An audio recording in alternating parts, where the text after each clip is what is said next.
All right, so the commission hearing in Nevada ended in the Jon Jones matter, and it was perfect. I must say that on behalf of the commission. It was absolutely perfect.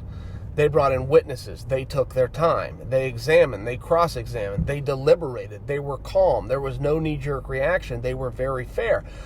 I have to start with that, because when I work backwards and tell you what happened, I think that you'll quickly come to the conclusion, based on what I'm going to say and based on my tone, that I think they got it wrong. No, I don't. I think they got it absolutely right, but listen to what they were confronted with. So Jon gets in there. Now, you have to understand, a lot of times the media will say about athletes that have to go before this kind of jurisdiction, he will eventually get his day in court. That is not true. There is no court. Court signifies a disinterested third party known as a judge. This is a very interested party known as a commission. A commission, while having tremendous power in our sport, is the smallest dot on a political map. But they're still on the map. Relevance being, they were confronted with a case of double jeopardy, which a state court, an appellate court, a federal court will all say is no good. We don't do double jeopardy here. So even though they don't have to adhere to that, it is very honorable and respectful that they did adhere to that, because Jon Jones is testing positive for residue of a substance of which he was already suspended. That is an accurate analysis, and that drives some people crazy, but that is the correct analysis. But you're now faced with the question of, can a dirty fighter still fight? The rule up until this hearing was no. It has always been no. But they wanted to look at it and say, look, there's really nothing he could do. This is stuck somewhere in his body. It is at such a low level that it is exiting his body, and it is currently giving him no benefit. That is the argument that they chose to make. They made successfully in the commission's mind. And so now the commission has to decide, well, how do we deal with that? In all past circumstances, though we've never been faced with double jeopardy, in all past circumstances, if a fighter is dirty, he doesn't get to compete.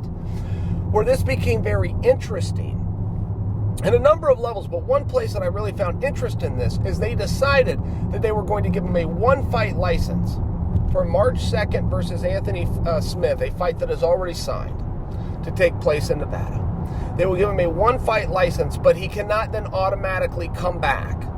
To explain how that works, when a fighter is given a license that is good for one calendar year, usually. In this case, they're saying, no, you will come right back before us, we will talk again, and we will see where we go from here. We are then going to add a bunch of drug tests to you. Now, that seems to be a good PR move that people are happy to hear, that he's got VADA, that he's got USADA, that he has the commission testing. They seem to take a level of solace in that. But I don't know why. The drug tests have been very effective with Jon Jones. They have caught him. Not only the 2 times that he was suspended, they have caught him, and he has failed 3 additional tests. So what they are now forced to face is, do we want to look at those tests and decide it matters? And they're saying we're going to pile on these tests. He'll be the most tested athlete in the world. That's really great soundbite, but we don't need all these tests. I mean, as evidence of these other tests that have flagged him left, right, and center, we don't need additional tests. We just need to determine how we're going to analyze the results that we're going to get back. You're saying you'd like to add tests to him. He continues to fail them. He failed them twice before the Gustafsson fight and once since the Gustafsson fight. So now we need to determine, are we going to sanction and punish or allow this to happen? And the determination is, we're going to allow this to happen. Not only are we going to allow it to happen, we expect it to happen. And as long as it continues to be in the level of picograms, we're going to look the other way. I realize how twisted that sounds. And guys, I also realize that was a little confusing the way I said it, but I said it as well as it can be said. So if you didn't follow that, trust in me, they got it right. This is correct. This is the correct way to do it if you are going to overlook the rule that has been around since the beginning of commissions, which is a fighter must show up spotlessly clean. If you're going to overlook that, And when you're faced with a double jeopardy clause, it does put you in a position where you could overlook that and maybe even have to overlook it because Jon's done nothing wrong. In this regard, that they decided he gets to come back early. Don't forget, he was under sentence in the first place.